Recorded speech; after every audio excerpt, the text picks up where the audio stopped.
Madam आप live है, start कर दीजिए। Good morning, students. Today, in the last class, we have studied about the contract of bailment, in which we have done all the components what we have to cover in contract of bailment as per your exam point of view. But एक छोटा सा topic है right of lien and its types, ठीक है। ये एक बहुत important topic है for the not only for this bailment contract but बाकी जो स्पेशल कॉन्ट्रैक्ट्स है उसमें भी ये लाइन क्या होता है ये समझना बहुत इंपॉर्टेंट है, ठीक है। So I am covering this small portion. बाकी मैं कॉन्ट्रैक्ट ऑफ बेलमेंट पूरा कंप्लीट करवा चुकी हूँ आपको। उसमें ड्यूटीज बहुत इंपॉर्टेंट है, राइट्स बहुत इंपॉर्टेंट है। बेलमेंट ग्रेचुअस हो तब कैसा होता है, नॉन ग्रेचुअस हो तब कैसा होता है, ये कंपोनेंट भी बहुत इंपॉर्टेंट है। और साथ ही साथ this right of lining and its type is also very important, ठीक है। So in today's class I will cover this small topic, remaining small topic of contract of bailment along with that contract of agency and contract of pledge, ठीक है। ये special contracts आज हम complete कर लेंगे, okay. So I will go a little faster. So this is your right of line-in, ठीक है। Right in line in का क्या मतलब होता है? आई होप आप लोगों को आपने ये कॉन्ट्रैक्ट ऑफ बेलमेंट पढ़ा होगा, ठीक है। जो मैंने लास्ट क्लास में पढ़ाया था वो आप समझे होंगे और मैंने ये नोट्स गूगल लिंक में भी प्रोवाइड किया था और उस लिंक से आपने उसको स्टडी किया था। I hope you have done all that, क्योंकि अगर कॉन्ट्रैक्ट ऑफ बेलमेंट समझ में नहीं आएगा तो this portion is also not understandable, ठीक है। सो अब मैं बताती हूँ कि ये राइट ऑफ लाइन क्या होता है, ठीक है। अब जब एक बेलर ने बेली को एक गुड्स दिया, ठीक है, टू हैव दैट, कि वो बेलमेंट का जब कॉन्ट्रैक्ट हुआ तो अब लाइनिंग का कंटेक्स्ट ये आता है कि लाइनिंग का मतलब क्या होता है। ये लाइनिंग वर्ड आप हर एक कॉन्ट्रैक्ट में पढ़ेंगे कि इसका मतलब होता है right of a person to retain property और goods belonging to another until some debt for claim of the holder is satisfied, ठीक है। इसका मतलब ये है कि फॉर एग्जाम्पल मैंने एक मेरा एक कार है, वो मैंने रिपेयर के लिए मैंने एक पर्सन को दिया है कि वो रिपेयर करे, ठीक है।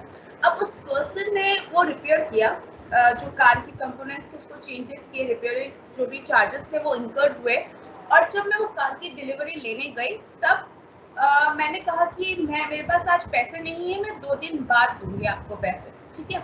So now the belly, because I am the bearer who has the I have the ownership of the good and I have given to the बेली, ठीक है। बेली कौन है? जिसने रिपेयर किया। अब उसके पास क्या राइट है? उसके पास ये राइट है to claim the to retain that good to him, जब तक उसकी जो डेथ है, जब तक उसकी जो ये जो अमाउंट है, एक्सपेंसेस जो इंकर्ड किए for that repairing point of जो गाड़ी का जो रिपेयरिंग किया है, वो जब तक वो बेलर है वो उसको क्लियर नहीं करता तब तक उसके पास वो राइट है टू रिटेन दैट प्रॉपर्टी और goods belonging to the bailor, ठीक है। So this is the right of lien and इसके जो 2 टाइप्स है ये है, फर्स्ट इज पर्टिकुलर और specific lien and another is general lien, ठीक है। अब इसमें है possession is essential for exercising right of lien and it must be rightful and continuous. Obviously जो बेलमेंट कॉन्ट्रैक्ट है या जो भी स्पेशल कॉन्ट्रैक्ट है वो लॉफुल होना चाहिए, जो वैलिड एसेंशियल्स ऑफ कॉन्ट्रैक्ट है वो सब होना चाहिए, और साथ ही साथ जो गुड्स जिसको आप रिटेन करने का सोच रहे हैं, जो आपके पास राइट है कि अगर डेट आपका क्लियर नहीं हुआ तो आप उसको रिटेन कर सकते हैं, उसका पोजीशन भी आपके पास होना चाहिए, ठीक है। ऐसा नहीं कि पोजीशन चला गया, वो कार्य आपने डिलीवरी कर दी, उसके बाद फिर आप उससे मांग रहे हैं कि अब मेरा हक बनता है, आपने अभी तक आपने अपना डेप्ट क्लियर नहीं किया है, वो नहीं हो सकता है। आपके पास उसका पोजीशन होना चाहिए उस प्रॉपर्टी का as a bailee, and then you can exercise this right of lien, ठीक है। A line may be of 2 types. First is particular and another is general line, ठीक है। अब ये particular line क्या होता है? Particular line is a one which is exercisable by bailey against those goods on which he has expended some labor or skill. जहाँ पर उसने अपना कोई लेबर यूज किया है, अपना कोई स्किल यूज किया है और उसका पैसा उसको नहीं मिला है, तब वो तब उस गुड्स को वो रिटेन करने का राइट रख सकता है, and that comes under the purview of particular line. ठीक है, फॉर एग्जाम्पल ये जो मैंने एग्जाम्पल दिया कि रिपेयरिंग उसने किया और बेलर ने पे नहीं किया, तो इसलिए उसने अपनी कार, उसने बेलर की कार को जो उसकी पोजीशन में था फॉर द रिपेयरिंग, उसने उसको रिटेन कर लिया। ठीक है, अनदर एग्जाम्पल इज दैट कि फॉर एग्जाम्पल आपने एक क्लॉथ दिया, ठीक है, टेलर को, और टेलर को कहा कि आप इससे एक कोट बना के दीजिए मुझको। ठीक है, अब टेलर ने कोट बना के दिया, ओके, अब आप गए वो कोट लेने के लिए, तब आपने कहा कि मेरे पास पैसे नहीं है, ठीक है, I can't give the stitching charges to you. तो अब वो जो टेलर है उसके पास ये राइट है, क्योंकि उसने ना स्किल यूज किया है to construct that coat, to make that coat, and he has right to retain that coat with himself unless and until the baler pay all the debts, all the these tailor charges to the tailor. ठीक है, so this is the example of particular line. Okay, he can retain such goods until he receives due remuneration for the services he has rendered in that respect. Okay, this is according to 170. अब इसके ऊपर एक case है of Edulji versus cafe John Rose 1944 का। अब इसमें क्या हुआ, A purchased an old refrigerator from B. A ने क्या किया, एक फ्रिज खरीदा और बी ने उस पर रिपेयर किया। ठीक है, अब रिपेयरिंग करने के बाद कुछ अमाउंट, फॉर एग्जांपल 500 रुपये लगा रिपेयर करने के लिए। अब ए ने 300 रुपीज उसको दिया और कहा कि 200 रुपये मैं आपको बाद में दे दूंगा। तो उसने कहा ठीक है, उसने रेफ्रिजरेटर उसको दे दिया, जिसका रेफ्रिजरेटर ओनर था उसको दे दिया। अब कुछ दिन बाद, एक महीने बाद, फिर से वो रेफ्रिजरेटर, वो फ्रिज खराब हुआ, तो उसने फिर से उसी रिपेयर वाले को बुलाया। अब उसमें अनदर 400 रुपीज इंकर्ड हुए। अब वो जो 400 रुपये इंकर्ड हुए, उसने कहा कि मैं अब फ्रिज आपको तभी दूंगा जब आप मुझे अभी की जो रिपेयरिंग है 400 और पहले के जो अनपेड रिपेयर चार्जेस है जो कि 200 रुपये, दैट इज टोटल 600 रुपीज, जब तक आप नहीं देंगे तब तक मैं आपको रेफ्रिजरेटर नहीं दूंगा under the right of lien. But this is not possible. क्यों? क्योंकि according to this particular lien और this right of lien, इसमें क्या कहा गया है कि जैसे ही डिलीवरी हो जाता है, जो उसमें आउटस्टैंडिंग पेमेंट था, वहीं पर ये जो लाइन इन का राइट है वो टर्मिनेट हो जाता है। सिंपल शब्दों में ये कहा जा सकता है कि अगर फर्स्ट केस में जब उसके 500 रुपये इंकर्ड हुए थे रिपेयरिंग चार्जेस, तब उसने 200 रुपये पे नहीं किया था, तभी अगर वो रेफ्रिजरेटर नहीं देता, ठीक है, बोलता कि मैं नहीं दूंगा fridge, I am using the right of lining, तब तक तो ठीक था। लेकिन उसने वो रेफ्रिजरेटर वापस कर दिया और बाद में वो मांग रहा है कि जब फिर से कोई कंडीशन अराइज हुआ, फिर से वो पैसे मांग रहा है कि वो अनपेड अमाउंट मुझे दीजिए, that results to the termination of the line-in which has done in the first time. Okay, is that clear? में लिखा गया है, आप रीड कर लीजिएगा। ठीक है, अब इसमें कुछ कंडीशंस होते हैं to exercise the lien. First is to exercise of labour and skill.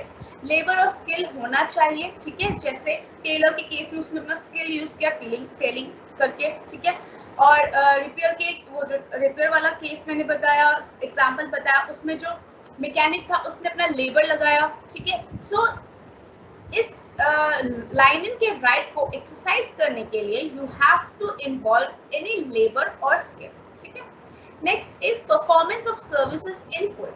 ये जो सर्विस है इसको परफॉर्म फुली करना पड़ेगा एज बाय द बेली। जो बेली है, वेदर दैट इज मैकेनिक और द टेलर, उनको पूरा काम करना पड़ेगा, तभी ये राइट ऑफ लाइन-इन कर सकते हैं वो लोग। ठीक है, आधा अधूरा काम करने के बाद वो राइट वो एक्सरसाइज नहीं कर सकते।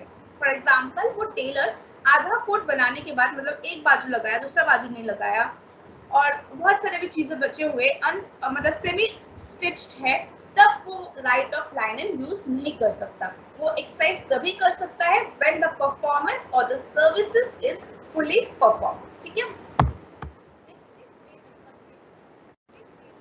एंटाइटल्ड होना चाहिए, कोई चार्जेस एंटाइटल्ड होना चाहिए, तभी वो पोजेस कर सकता है, तभी वो रिटेन कर सकता है उस पर्टिकुलर गुड्स को। ठीक है, ऐसा नहीं होना चाहिए कि बेलर ने तो पूरा अमाउंट दे दिया फिर भी वो जिद कर रहा है कि मैं इस गुड्स को नहीं दूंगा, ठीक है। So this is not possible, payment must be due, okay. Next is no agreement to perform the service on credit, ठीक है।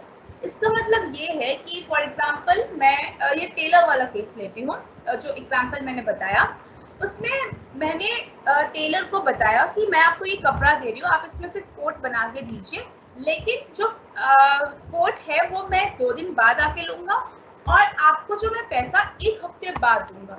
इस बात पर अगर टेलर राजी हो गया कि 1 हफ्ते बाद पैसे ले सकते हैं, उस टाइम अगर वो राजी हो गया तो बाद में वो राइट ऑफ लाइनिंग को एक्सरसाइज नहीं कर सकता, ठीक है, क्योंकि उसने अग्री कर लिया था ऑन क्रेडिट, ठीक है। 7 दिन बाद पैसे मिलेंगे, 2 दिन के बाद बनते ही वो प्रोडक्ट उसको दे देगा, लेकिन 7 दिन बाद पैसे मिलेंगे, that is on credit. So if there is any agreement on credit then this exercise then the right of lining can't be exercised by the bank, okay. Next is there must be a contract to the contrary. अगर कोई contrary contract बना हुआ है then only you can, अगर बना हुआ है तब आप ये कॉन्ट्रैक्ट वो कर नहीं सकते हैं, ये जो राइट है लाइनन का नहीं कर सकते। अगर कोई ऐसा कॉन्ट्रैक्ट बना हुआ है बिटवीन बेलर एंड बेली कि आप नहीं एक्सरसाइज कर सकते right of lien, then you can't exercise that right of lien, ठीक है। Next is position of goods. The bailor's lien is possessory in nature. If he parts with the position of goods, the linen terminates. जो मैंने refrigerator के case में बताया कि time चला गया था, उसने पहले जब उसके 200 रुपए अनपेड थे तभी अगर वो गुड्स को पोजेस कर लेता, उस फ्रिज को पोजेस कर देता, अपना राइट ऑफ लाइन एक्सरसाइज करता, तब वो वैलिड था। लेकिन जब सेकेंड टाइम उसका वो चार्ज नहीं कर सकता कि मुझे वो अनपेड अमाउंट दीजिए तभी मैं आपको गुड्स वापस करूंगा, तब वो अपना राइट ऑफ पोजीशन नहीं यूज कर सकता है, ठीक है। This is the point of position of goods. Next is payment for performance of services in case of destruction of goods. अगर जो बेली है उसका कोई फॉल्ट नहीं है फिर भी वो कार्ड या फिर वो जो कोड वो डिस्ट्रॉय हो जाता है तो उसको कोई पेमेंट नहीं करना पड़ेगा फॉर दैट डिस्ट्रक्शन और थेफ्ट, ठीक है। फॉर एग्जाम्पल वो कोड अगर खराब हो गया है without the fault of the tailor when he was exercising that right of lining, तब अगर खराब हो जाता है तो he is not entitled to pay that performance for the services in case of destruction of goods, ठीक है। और भी एग्जांपल्स दिए गए हैं, just read once. I have covered all the things what we have to study in the linen of right to linen, ठीक है। This is very important topic, this might come in your exam, so just go once with that and revise everything, each and everything what I am teaching you in the class, just go all the things, ठीक है। Lining के ऊपर, ठीक है। अब general lining क्या होता है, ये अभी तक हमने क्या पढ़ा, पर्टिकुलर लाइनिंग। अब जनरल लाइनिंग में क्या होता है, ये वही एक्सरसाइज कर सकते हैं, ये सिर्फ कुछ जनरल लोग ही यूज कर सकते हैं, कुछ स्पेसिफिक लोग यूज कर सकते हैं ऑन द जनरल थिंग, ठीक है। बेसिकली जो पर्टिकुलर लाइनिंग था उसमें आपका जैसे कार दिया था आपने, ठीक है, फॉर रिपेयरिंग, अब आपने पैसे नहीं दिए फॉर रिपेयरिंग चार्जेस, वो कार को पोजेस कर सकता है, रिटेन कर सकते हैं ना, possess he can retain that, ठीक है।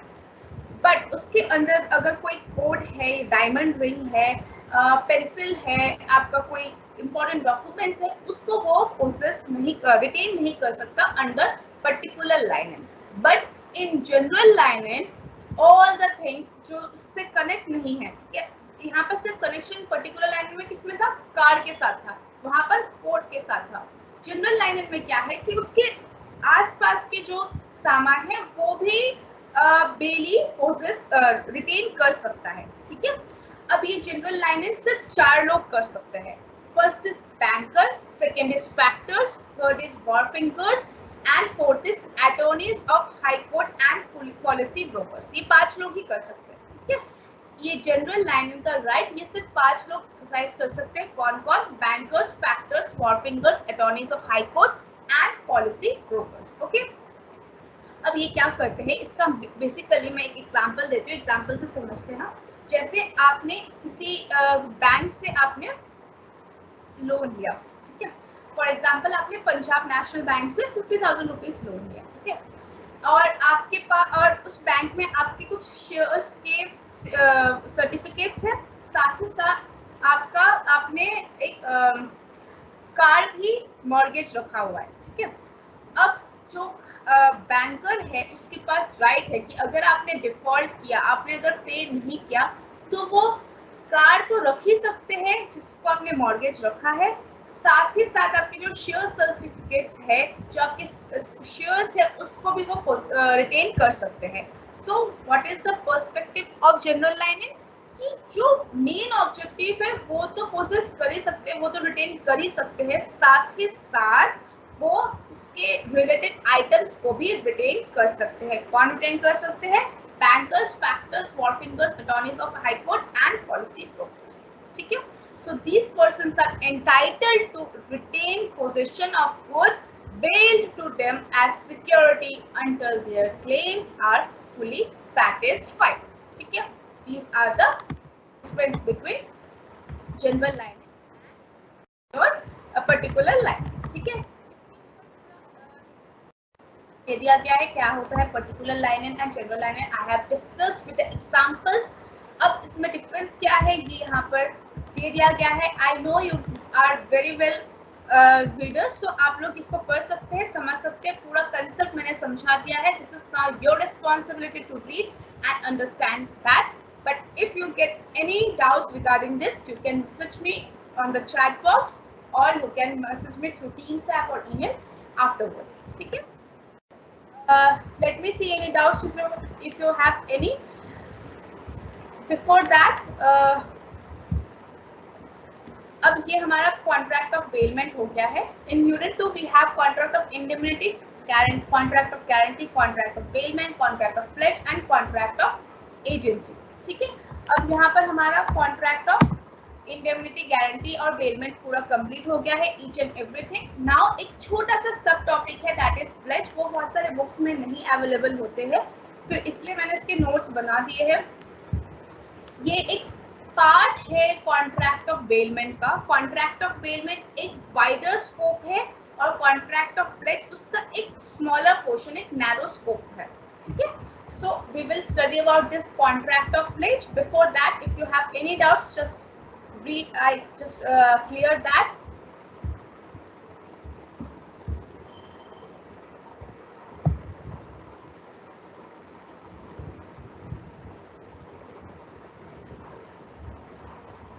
Good morning, everyone.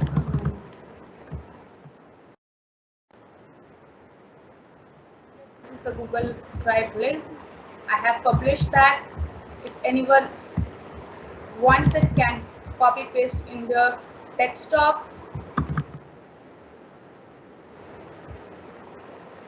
Yes, मैंने कॉन्ट्रैक्ट ऑफ बेलमेंट तक नोट शेयर किए हैं। After the class I will share the contract of agency and contract of pledge too, ठीक है। स्टडी मटेरियल में नहीं है तभी तो मैं करा रही हूँ, तभी तो मैं नोट्स प्रोवाइड कर रही हूँ, राइट शिवानी? ओके,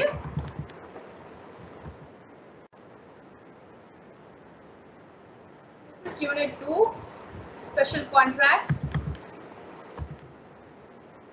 साथ ही साथ हर यूनिट के क्वेश्चंस बता देती हूँ। आज भी बताया है मैंने, it's your duty to write it down, jot it down. I will not say again and again. Offline classes आपके फर्स्ट वीक ऑफ जुलाई से स्टार्ट होने की पॉसिबिलिटीज है और द एंड ऑफ जून, ठीक है, तो आपके नोटिफिकेशंस आ ही जाएगा।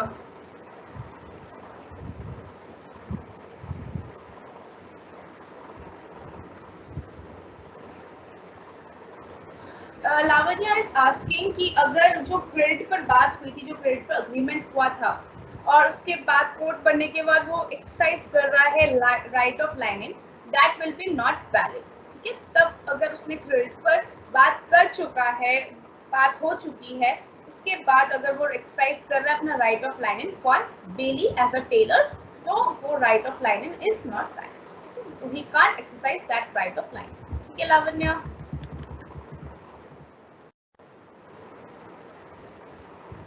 क्यों का आंसर ही लॉ में बहुत चीजें हमें लगता है कि ये एथिकल है, ये नॉन एथिकल है, but you have to understand law is not about ethical, not ethical.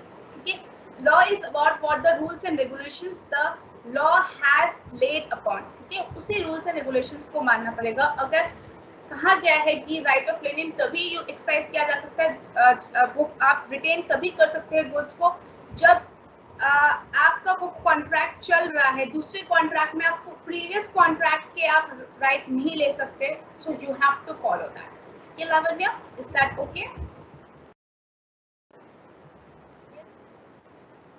Wall fingers कौन होते हैं? आपने देखा होगा,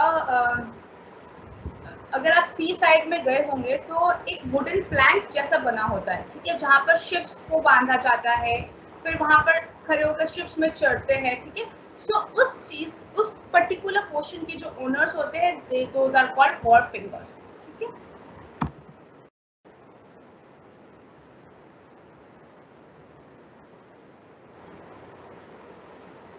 ओह सॉरी, मैंने डिसमिस कर दिया. Oh sorry.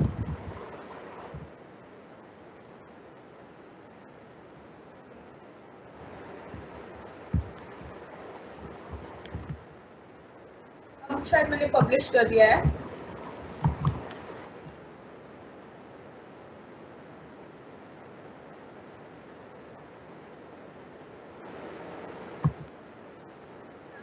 कौन सा एग्जाम है आप लोगों का आज? अंकित,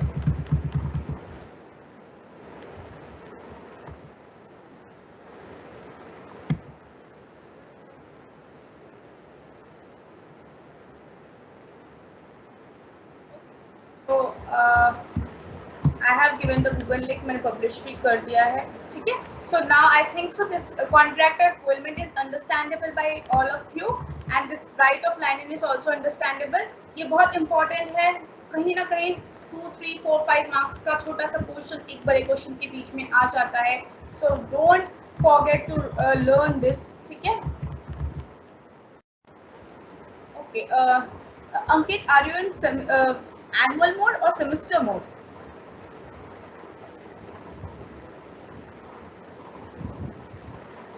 रोहित राज, काइंडली अपने फ्रेंड्स से हेल्प लीजिए. बाकी लोगों को तो गूगल ड्राइव में शो हो रहा है और ओपन भी हो रहे हैं डॉक्यूमेंट्स. ठीक है, just attempt all the questions. This is for Ankit and all the people who will give exams. Paper सारे जो 5 क्वेश्चंस होंगे, 4 क्वेश्चंस होंगे, सारे क्वेश्चंस के हर एक पार्ट को आप अटेम्प्ट करिएगा. ठीक है, उससे रिलेटेड जितना आपको याद है, जितना आपको ध्यान आ रहा है, सब लिखिएगा. ठीक है, साथ ही साथ don't waste your time on doing this diagrams and all. ठीक है, जो साइड में आप फूल पत्ते बनाते रहते हैं वो सब मत कीजिएगा. And thirdly, most importantly, try to read the questions very well.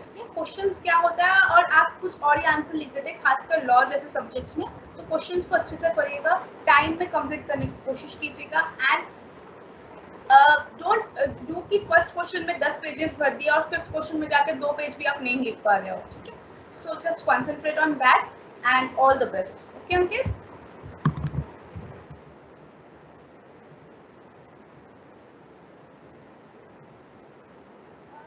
will be of 75 marks. Each question will be of 15 marks each. ठीक है, वो पेपर के बारे में हम बाद में डिस्कस करेंगे. Let's come to this contract of pledge.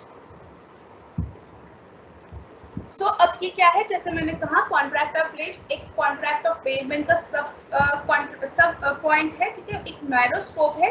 That contract of bailment has a wider scope. This contract of pledge comes under the section 172, under which it has been said that the bailment of goods as security for payment of debt or performance of a promise is called a pledge. ठीक है, the bailer is in this case called the pledger or owner and the bailee is called the pawnee or pledger. ठीक है, इस चीज को हम एक diagram के थ्रू समझने की कोशिश करते हैं. Yes, my writing is clear to all of you. Okay. ये कॉन्ट्रैक्ट ऑफ प्लेज में क्या होता है कि जैसे ये एक कॉर्नर है, इसको हम एक प्लेजर भी कहते हैं. वो अपने किसी गुड को प्लेज करते हैं एक पर्टिकुलर पर्सन को. For example, X pledge his goods to Y who is a pawnee और उसको हम pledger भी कहेंगे, और in return pawnee grants some loan to owner. ठीक है, so ये जो contract of pledge है, this is only be done in movable properties. जहाँ पर movable properties होते हैं वहीं पर ये contract of pledge किया जा सकता है. इमूवेबल प्रॉपर्टीज में मॉर्गेज लगता है, ठीक है, ये मॉर्गेज नहीं है, ये प्लेज है, ठीक है. You have to understand this is pledge where it deals with only movable goods. Movable goods कौन से होते हैं? वैल्यूएबल्स और डॉक्यूमेंट्स ऑफ टाइटल. वैल्यूएबल्स मतलब आपके कोई गोल्ड हो गया, आपके डायमंड हो गए, these are valuables. And movements of title मतलब जैसे शेयर के डॉक्यूमेंट्स हो गए, या फिर रेलवे रिसीट्स हो गए, land of bill of landing हो गया, ये सब आपके डॉक्यूमेंट्स ऑफ टाइटल है. इन सब के को आप प्लेज कर सकते हैं to a person who is known as a pawnee. In return of that pawnee और the pledgee, he or she will grant a loan to you. ठीक है, जब आपने लोन जो आपका है विद इंटरेस्ट आप pawnee को वापस कर देंगे, तो it is the duty of the pawnee to return the goods to you. Okay, so this is all the contract of pledge. Understandable? ठीक है. आप यहाँ पर एक सिक्योरिटी दे रहे हैं, इसका मतलब ये है कि आप एक सिक्योरिटी दे रहे हैं. इसको हम बेलर बेली होता था, बेलर बेली को प्रोडक्ट सामान दे रहा था और इन रिटर्न उसको कंसिडरेशन मिलता भी था, नहीं मिलता था in contract of bailment. But in contract of pledge a person pledges his goods to another person and in return gets a loan. In return एक लोन मिलता है, उस लोन पे इंटरेस्ट देना पड़ता है ओनर को with the lump sum amount. And in return जब वो सब आप पे कर देंगे, अपने डेट को पे कर देंगे, then you can get back your goods to you. ठीक है, कैसा good? Movable good. Movable good can be of valuables and documents of titles. Is that clear?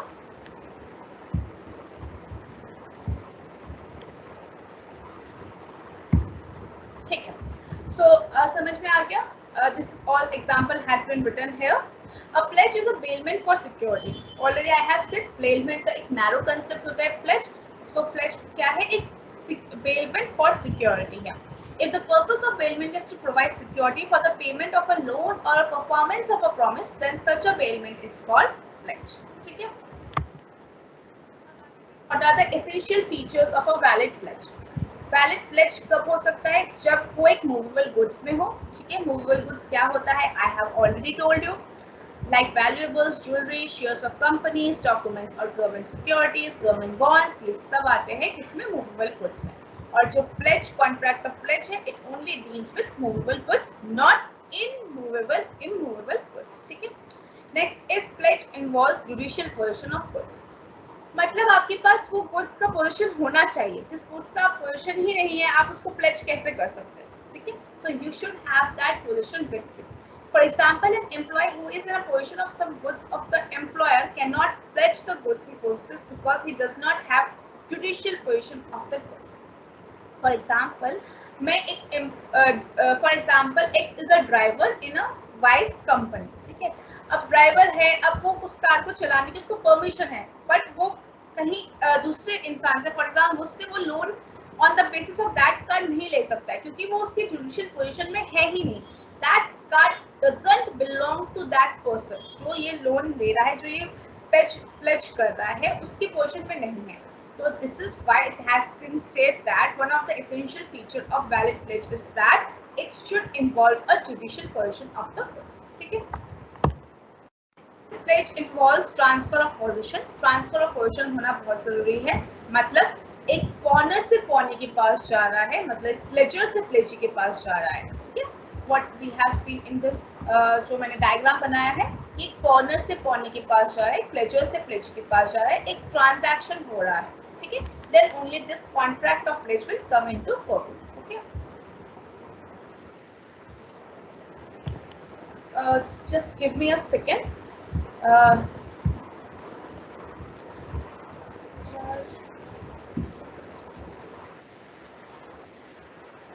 What kind of marriage is coming from?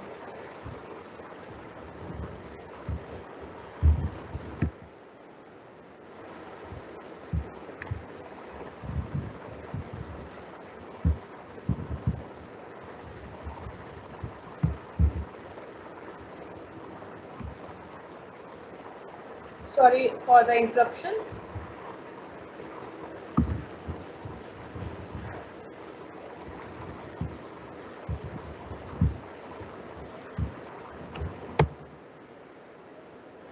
The second point is, third point is there should be a transfer of possession from a pledger to a pledgee. Okay.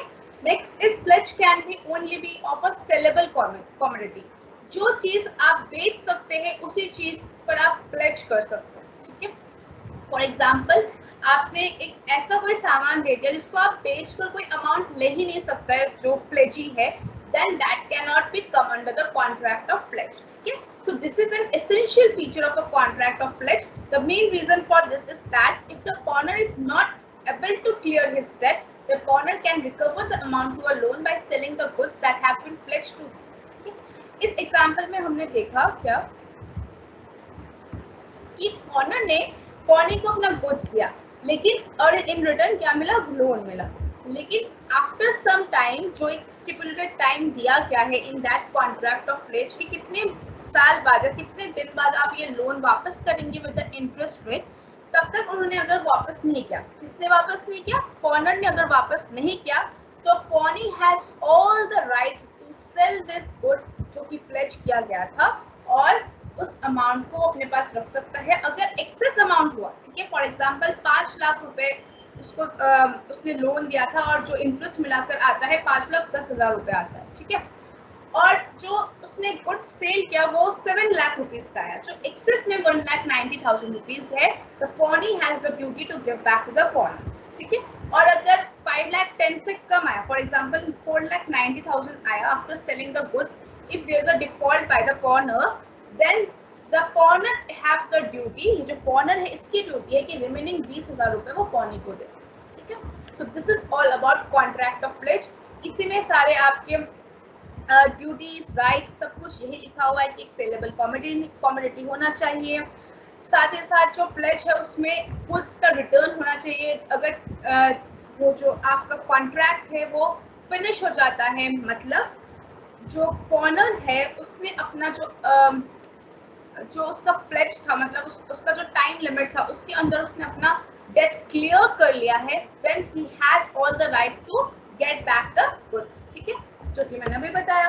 अब आते हैं हम rights of a पॉनर और the pledger. ठीक है. Right क्या है कि अपने गुड्स को वापस ले सकता है अकॉर्डिंग टू सेक्शन 160 एंड 161 अगर उसका performance of promise has been completed in the stipulated time, that is he has repaid his loan and interest to the pawnee, then he is entitled to get back the goods which has been pledged to the pawnee. Okay.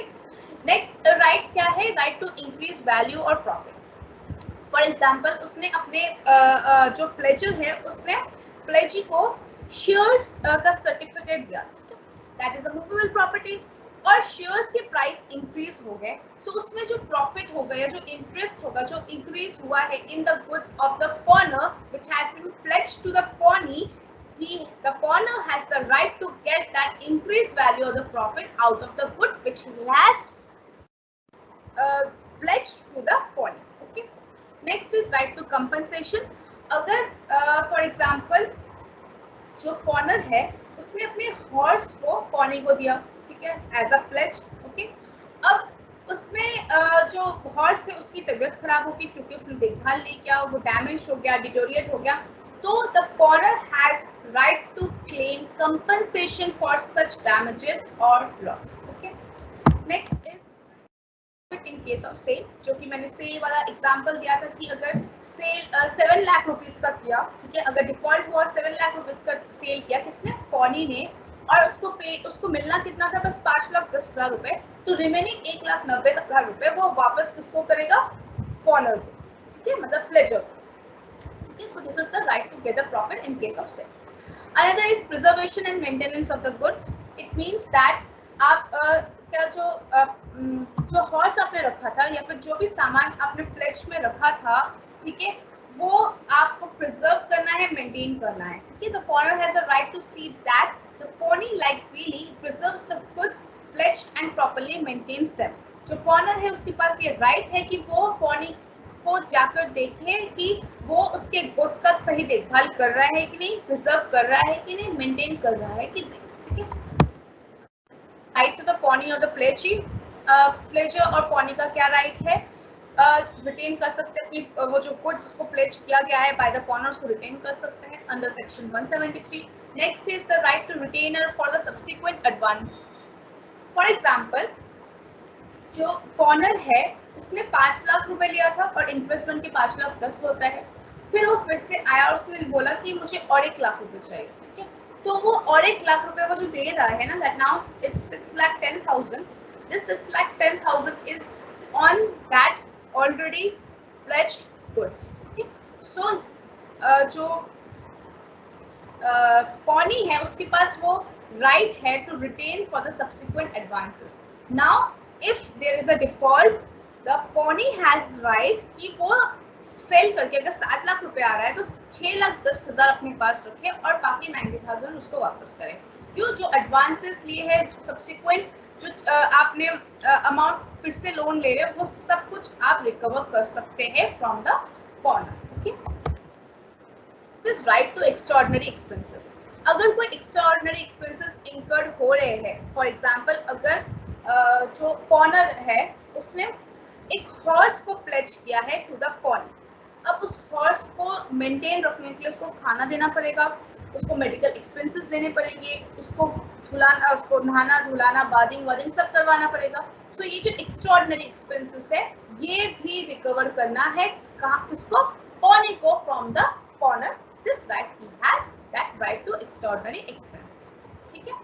Next is right in case of pawnor makes default. अगर जो pawnor है उसने amount दे नहीं पाया, वो जो date है वो उसने डिफॉल्ट कर दिया, तो जो पॉनी है उसके पास क्या क्या राइट्स है. फर्स्ट, वो एक फाइल को वो सूट कर सकता है to the pawnor for the breach of the promise and जो गुड्स है उसको एज अ कोलेटरल सिक्योरिटी रख सकता है. नेक्स्ट, वो उस सामान को बेच सकता है और जो भी एक्सेस अमाउंट है वो उसको वापस कर सकता है, और अगर कोई कम है, डिफिशिएंट अमाउंट है, तो उससे रिकवर कर सकता है. किससे? पॉनर से रिकवर कर सकता है. ठीक है. और third is recover from the pawnor any deficiency arising on the sale of goods by him. कोई अगर कोई डिफिशिएंसी है तो वो रिकवर कर सकता है, कोई सरप्लस है तो उसको वो वापस कर सकता है. ठीक है. करना ही है, दैट इज द ड्यूटी. कर सकता है, करना ही है अगर एक्सेस है.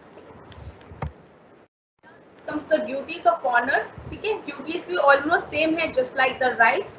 Just read once. Already I have discussed all the things. ठीक है. Next is duties of pawny. Pawny की भी duties almost similar to the rights है. Just go to that कि reasonable care लेना पड़ेगा जो भी pledge किया है, जैसे horse का देखभाल करना है, कोई improper use नहीं करना है, मतलब उस horse को आप कहीं और कुछ काम में नहीं लगा दे रहे, बारात में नहीं दे रहे. ठीक है. उससे कोई आप सामान नहीं ढुलवा रहे हो, कोई इम्प्रॉपर यूज नहीं कर सकते गुड्स का. आप अपने गुड्स के साथ उस प्लेज्ड गुड्स को मिक्स नहीं कर सकते हैं. फिर आपका ड्यूटी ये है कि आप जैसे ही वो कॉन्ट्रैक्ट परफॉर्म हो जाएगा, मतलब जो पॉनर है वो पॉनी को अमाउंट पे कर देगा, तभी आपको वो गुड्स रिटर्न करना है टू द प्लेजर. ठीक है. So these kind of duties are there. ये सब मैं आपको सेंड कर दूंगी गूगल ड्राइव में. So this is very small contract of pledge which is comes under the purview of contract of payment. ठीक है. So any doubts regarding this you can write down in the chat box.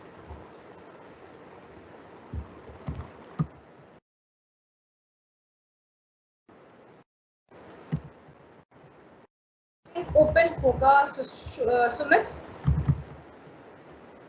के तो हो रहे link open.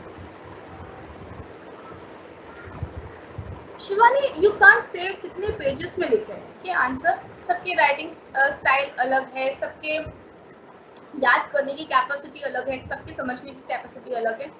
मैं बस ये बोलूँगी कि जितना मांगा गया है आपसे, मतलब जैसा क्वेश्चन दिया गया है उतने हिसाब से आपको लिखना है. अगर आपको rights and duties of bailor and bailee बोला गया है तो आपको दोनों के राइट्स लिखने पड़ेंगे एटलीस्ट 5 पॉइंट्स, राइट, और दोनों के ड्यूटीज लिखने पड़ेंगे, बेलर के भी बेली के 5 पॉइंट्स. ठीक है. So this makes 20 points. 20 points के मार्क्स होंगे 15 मार्क्स, तब जाके आपको फुल मार्क्स मिलने के चांसेस है. अब आप इस 20 पॉइंट्स को आप कितने पेजेस में लिखेंगे वो आपके राइटिंग के ऊपर डिपेंड करता है. ठीक है. So always just focus on the marks, कितना मार्क्स है और कितना कंटेंट आपको पता है, कितना कंटेंट मैंने आपको पढ़ाया है उतना आपको लिखना पड़ेगा अकॉर्डिंग टू क्वेश्चन. ठीक है. फर्स्ट जरूरी है प्रथम, ठीक है, to go for MCom MBA। एक क्वेश्चंस कभी कभार 4 भी पूछे जाते हैं, 5 भी पूछे जाते हैं, उसके हिसाब से मार्क्स डिवाइड हो जाता है। Hello Puja.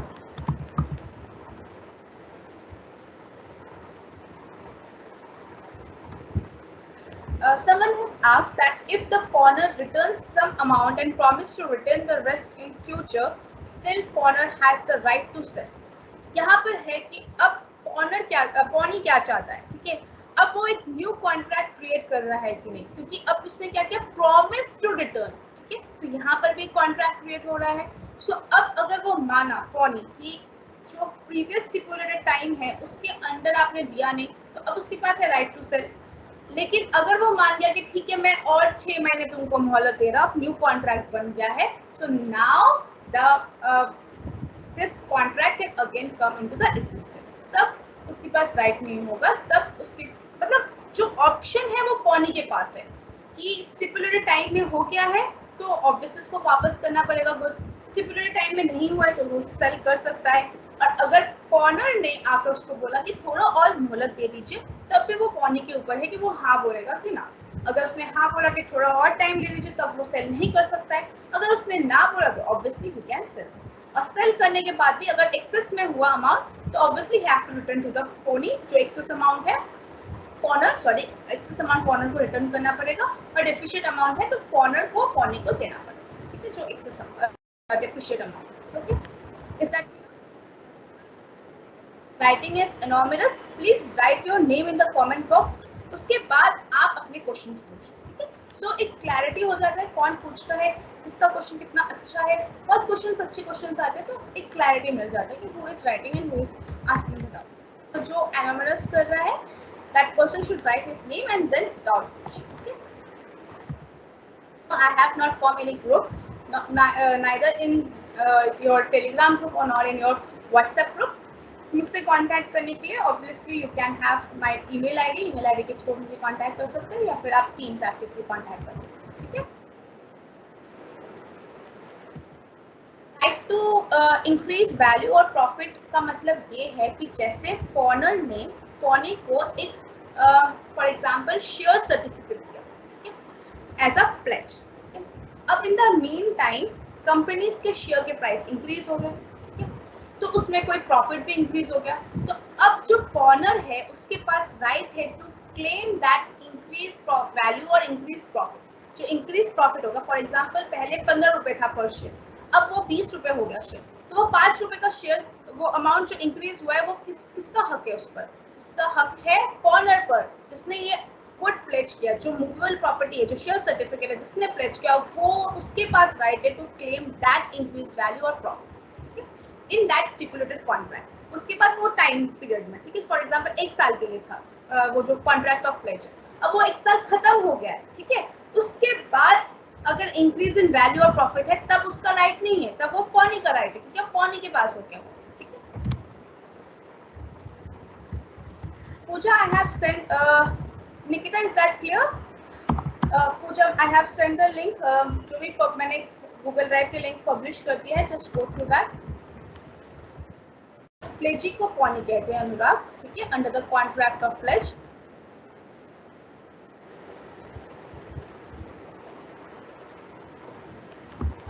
Someone has asked if after selling the movable goods, if the pawnee is still not getting his due amount, can he sue?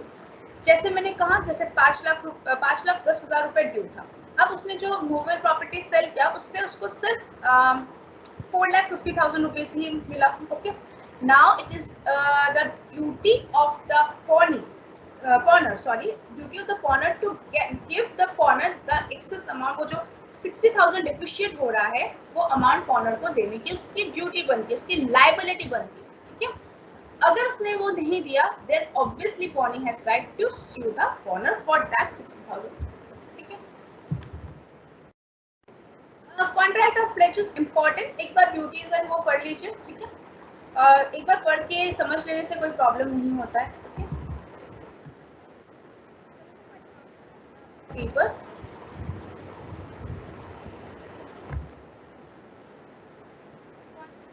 Classes, हाँ जून 30 तक मेरा लास्ट क्लास है ऑनलाइन में आपके साथ, ठीक है। उससे पहले भी ऑफलाइन क्लासेस हो सकते हैं, उसके बाद भी हो सकते हैं, ऑफलाइन क्लासेस होंगे जरूर।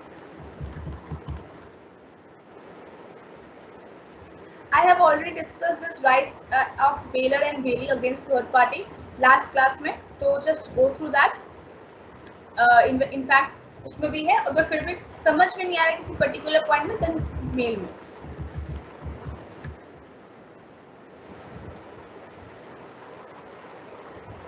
वीडियो अगर फ्रीज हो रहा है तो जस्ट रिकॉर्डिंग देख लीजिए, ठीक है, आफ्टर द क्लास समझ में आ जाएगा। और बाकी जो स्लाइड्स है और जो पीपीटीज है और जो भी documents I use to teach as a teaching material in the class, वो सब मैं गूगल ड्राइव में पोस्ट कर दूंगी, so don't worry about that.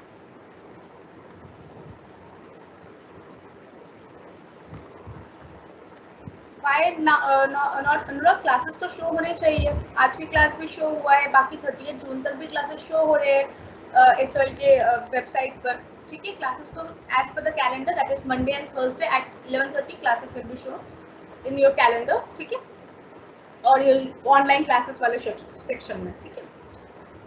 और बाकी डाउट्स के लिए contact, you can contact me through mail और थ्रू दिस टीम्स ऐप, ठीक है। Now let's move to the next contract that is contract of agency. Welcome Akash. अब आते हैं हम contract of agency which is also another important topic.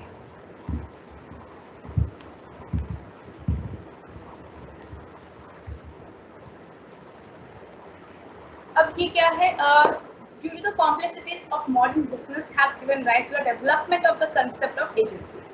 ये जो agency है एक बहुत इम्पोर्टेंट टॉपिक है, क्योंकि ये जो एजेंट वर्ड है बहुत परव्यू है, बहुत इम्पोर्टेंट, बहुत ही चलचित्र है इन दिस मॉडर्न बिजनेस, ठीक है। एजेंट और जो प्रिंसिपल है उसके रिलेशन को फिड्यूशियरी इन नेचर कहा जाता है।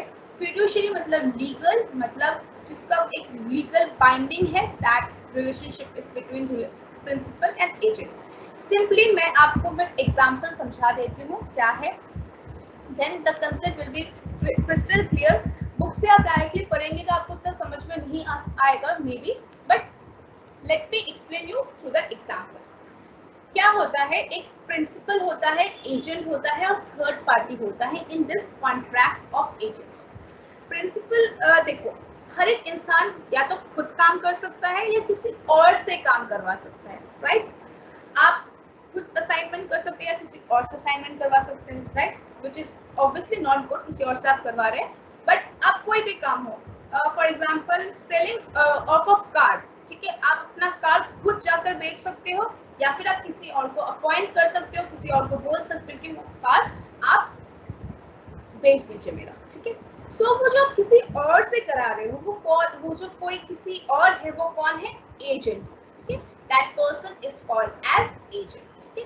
सो जो आप खुद हो वो कौन है, principal, and the person who are appointing for do a particular task, that person is agent, ठीक है। अब वो एजेंट क्या करेगा, थर्ड पार्टी के साथ कॉन्टैक्ट करेगा, not contract, contact, CONTACT, contact करेगा, and he will act as an agent of the principal, ठीक है। अब जो contract of agency है, that is between the principal and agent, where the agent binds his principal for all lawful acts done by agent on behalf of principal। मतलब हर एक जो काम होगा जो आपने एजेंट को बताया है वो लॉफुल होना चाहिए। फॉर एग्जाम्पल मैंने आपको बोला कि फॉर एग्जाम्पल XYZ को पकड़ के लेकर आइए, मार मार के उसको लेकर आइए यहाँ पर मेरे पास लेकर, ठीक है।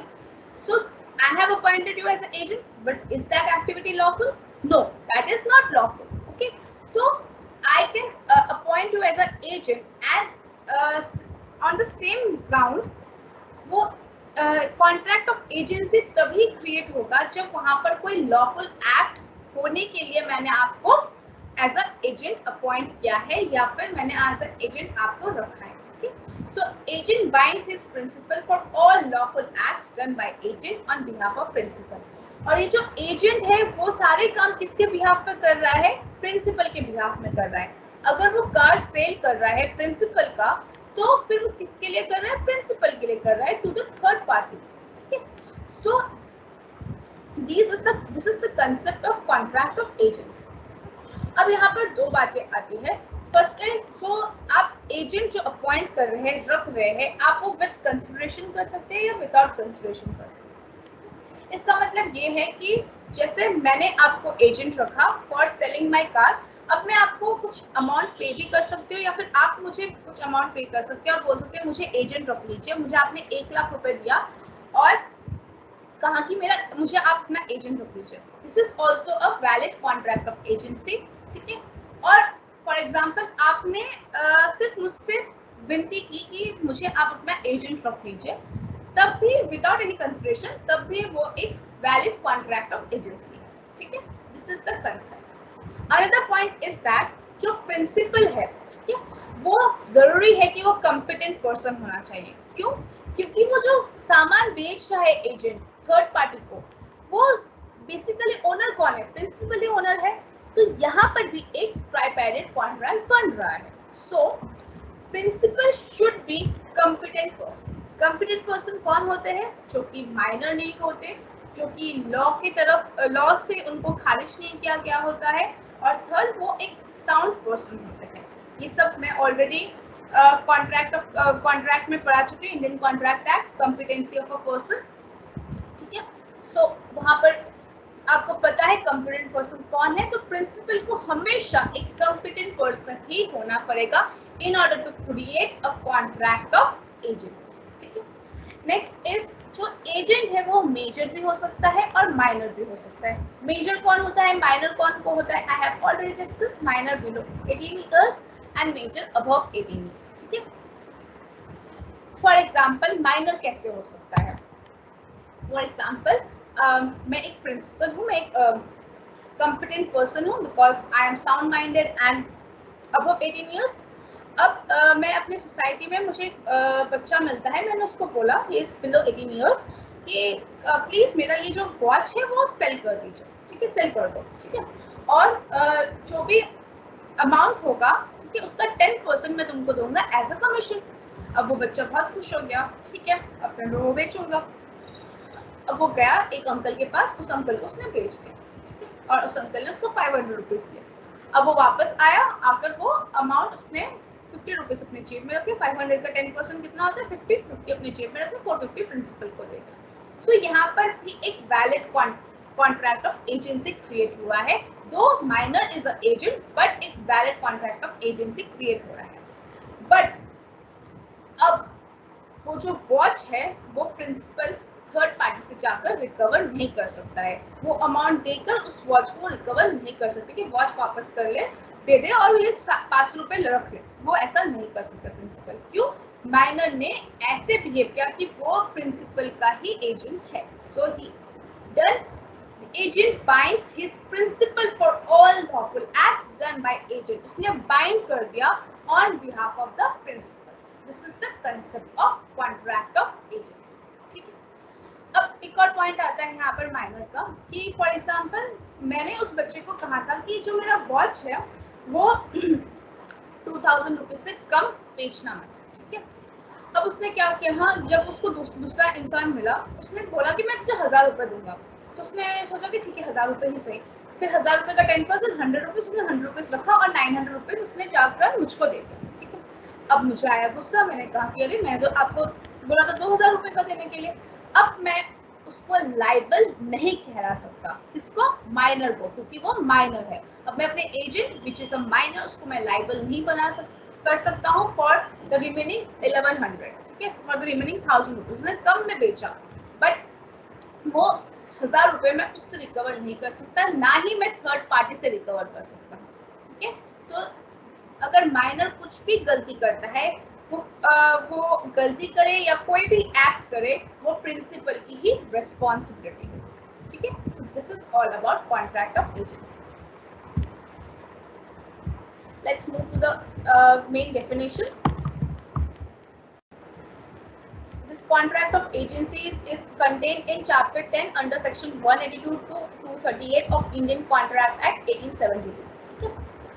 Definition क्या है? An agent is a person employed to do any act for another or to represent another in dealings with a third party. अब जो agent है वो represent कर रहा है, act कर रहा है as on the behalf of the principal in dealings with the third person. The person for whom such act is done or who is being represented is called principal, and the relationship between agent and principal is called agency. ठीक है, ये मैंने बता दिया आपको, example भी मैंने दे दिया था. Now let's move to the next part, principles regarding law of agency.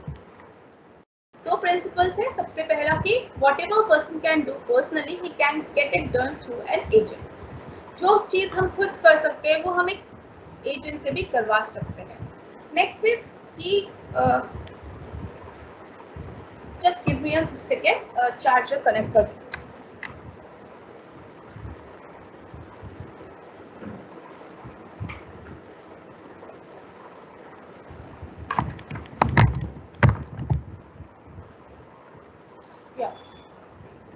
Okay.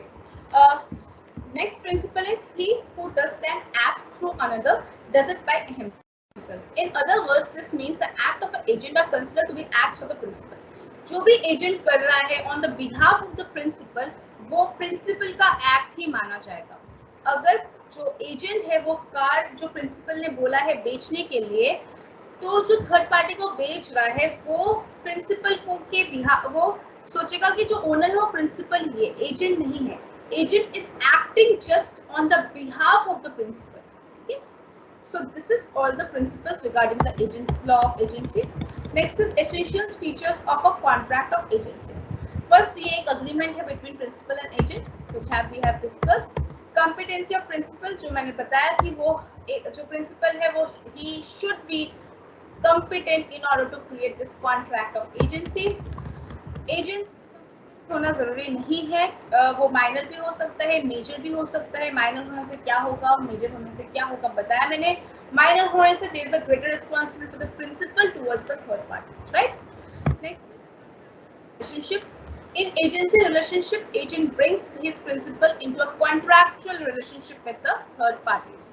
तो थर्ड पार्टी के साथ एक कॉन्ट्रैक्चुअल रिलेशनशिप क्रिएट होता है between the principal, because agent is acting on the behalf of principal. ये आपको समझना पड़ेगा. जो एजेंट है वो एक कनेक्टिंग लिंक है between principal and the third party. Ultimately जो कॉन्ट्रैक्ट बन रहा है वो किसके बीच में बन रहा है, जो सेल ऑफ गुड्स का कॉन्ट्रैक्ट हो या दूसरा अदर जो कॉन्ट्रैक्ट्स है third parties and the principal के बीच में, वो एक कॉन्ट्रैक्चुअल रिलेशनशिप क्रिएट हो रहा है. ठीक है, so the agent is acting just like a connecting link. Okay, next is creation of a legal relations. Legal relations create हो रहे हैं in the contract. Relation is not required to create an agency. जो मैंने starting में बताया, कोई इंसान मेरे पास दौड़ के आया, रिक्वेस्ट किया मुझको कि मुझे एज अ एजेंट रख लो, तो वो भी एक वैलिड कॉन्ट्रैक्ट ऑफ एजेंसी होगा. No consideration is necessary to create an agency. But अगर किसी ने मुझे 1 लाख रुपीज दिया और कहा कि मुझे एज अ एजेंट रख लो अपना, तब भी वो एक वैलिड कॉन्ट्रैक्ट ऑफ एजेंसी होगा. Okay, next is intention of the person to act. Intention of the person to act on behalf of someone is very important in a contract of agency. जो agent है उसके पास वो intention होना चाहिए कि मैं प्रिंसिपल के बिहाफ में काम कर रहा हूँ. ठीक है, अगर उसके पास वो इंटेंशन नहीं है तो ये this contract of agency will not valid. Okay, this is not necessary. ठीक है, skip this. Now another important topic is creation of agency. The relationship between principal and agent may arise in the following ways. दो वे में create हो सकता है. First is through express agreement and another is through implied agreement. अब express agreement, you know what is express agreement? A relationship express और implied agreement. Express पता है आपको, बोलकर, spoken और written. ठीक है, कोई power attorney देकर आप expressly आप एक अग्रीमेंट में आ रहे हैं between agent and the principal. Power of attorney क्या होता है? एक स्टैम्प पेपर होता है, एक इंस्ट्रूमेंट होता है which authorises agent to represent his principal और act on his behalf. A power of attorney may be general और specific. So this is by agency by express agreement. Next is agency by implied agreement. Here we have 3 components, that is agency by estoppel, agency by holding out and agency by necessity. Estoppel is मतलब जहां पर जो इंसान के conduct से पता चल रहा है कि वो एक एजेंट है, ठीक है। फॉर एग्जाम्पल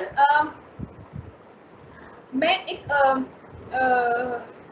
प्रॉपर्टी डीलर के पास गया, ठीक है। मैंने उसको बोला कि मुझे एक 10 करोड़ रुपीस का एक प्रॉपर्टी चाहिए, ओके। सो उसने कहा कि मुझे तो पता नहीं है, ठीक है, कि he is acting as an agent, मेरे लिए वो एजेंट है, मैं प्रिंसिपल हूँ, वो एजेंट है। उसने कहा कि I don't deal with 10 crore rupees, मैं तो बहुत बड़े बड़े अमाउंट में डील करता हूँ। वेट अ मिनट, मैं किसी और को कॉल करता हूँ और वो आकर आपके एज अ एजेंट काम करेगा, ठीक है। So this is express, right, express agency. उसने मुंह से बोला कि कोई और मेरा एजेंट बनेगा, लेकिन वहाँ और एक इंसान बैठा हुआ था, उसने बोला हाँ मेरे पास प्रॉपर्टी है 5 करोड़ रुपीस का, आप आइए मेरे साथ। Now this is a agency by estoppel, जहां पर उसने जो प्रिंसिपल है उसने मना नहीं किया, ठीक है, लेकिन प्रिज्यूम कर दिया कि such person has the authority to bind his principal. So this is a agency by estoppel. Next is agency by holding.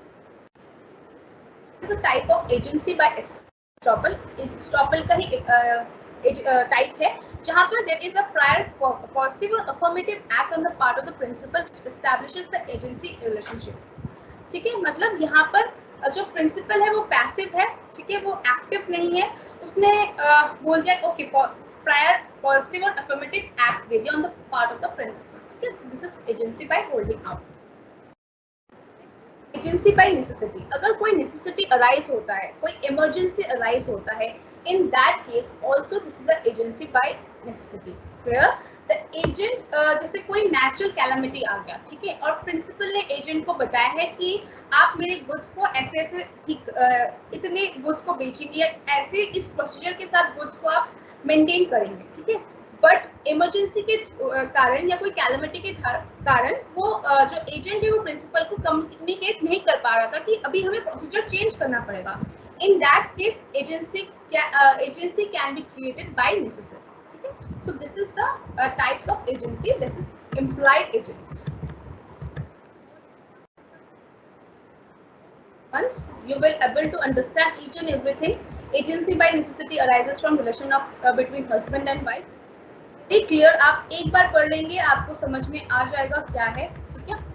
This ratification क्या है, this I will do in the next class, ठीक है, with a example and requisite of what is valid ratification. बस इतना part मैं आपको next class में कराऊंगी क्योंकि ये इम्पोर्टेंट टॉपिक है।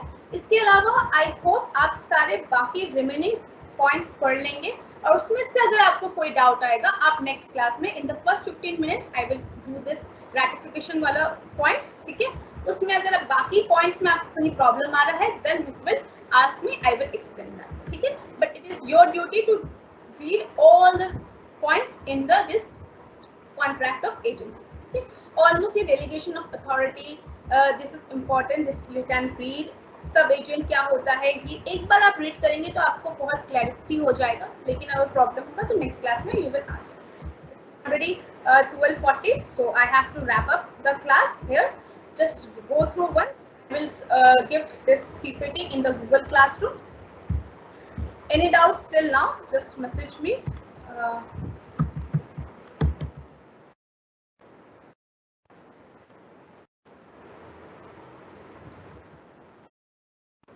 मैं नोट्स तभी प्रोवाइड करती हूँ जब आफ्टर द क्लास, ओके। सो अभी ये क्लास कंप्लीट होने के बाद मैं नोट्स दे दूँगी।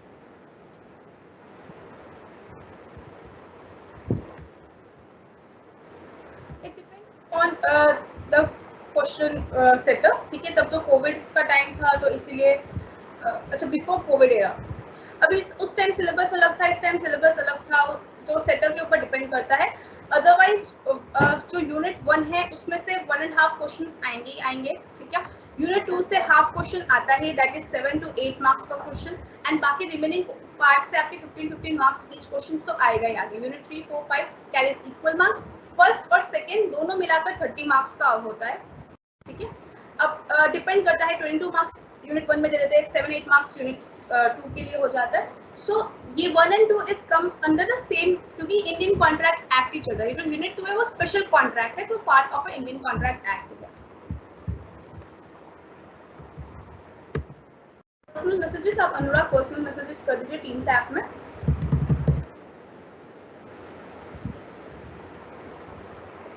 There is a contract between principal and third party in the contract of agency. क्योंकि एजेंट को एक्ट कर रहा है on the behalf of principal, so direct contract between principal and third party ही हो रहा है. जो एजेंट है वो सिर्फ selling doing on the behalf of principal. For example principal ने एजेंट को अपॉइंट किया है टू सेल द कार, लेकिन वो कार का ओनर कौन है? प्रिंसिपल ही है. तो ओनर ऑफ जो थर्ड पार्टी उनके बीच ही तो कॉन्ट्रैक्ट बन रहा है, right? You should go through the previous classes. उसमें मैंने competent person पढ़ाया है. In fact, एक पूरा class मैंने competent person पढ़ाया है in Indian contracts. Just go through the slides which I have given you in the Google Drive. वहाँ से आपको समझ में आ जाएगा.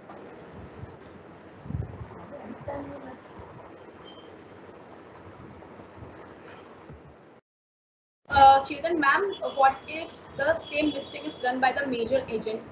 Is he liable to principal for remaining 1100? I'm not getting your doubt for which point you are asking that.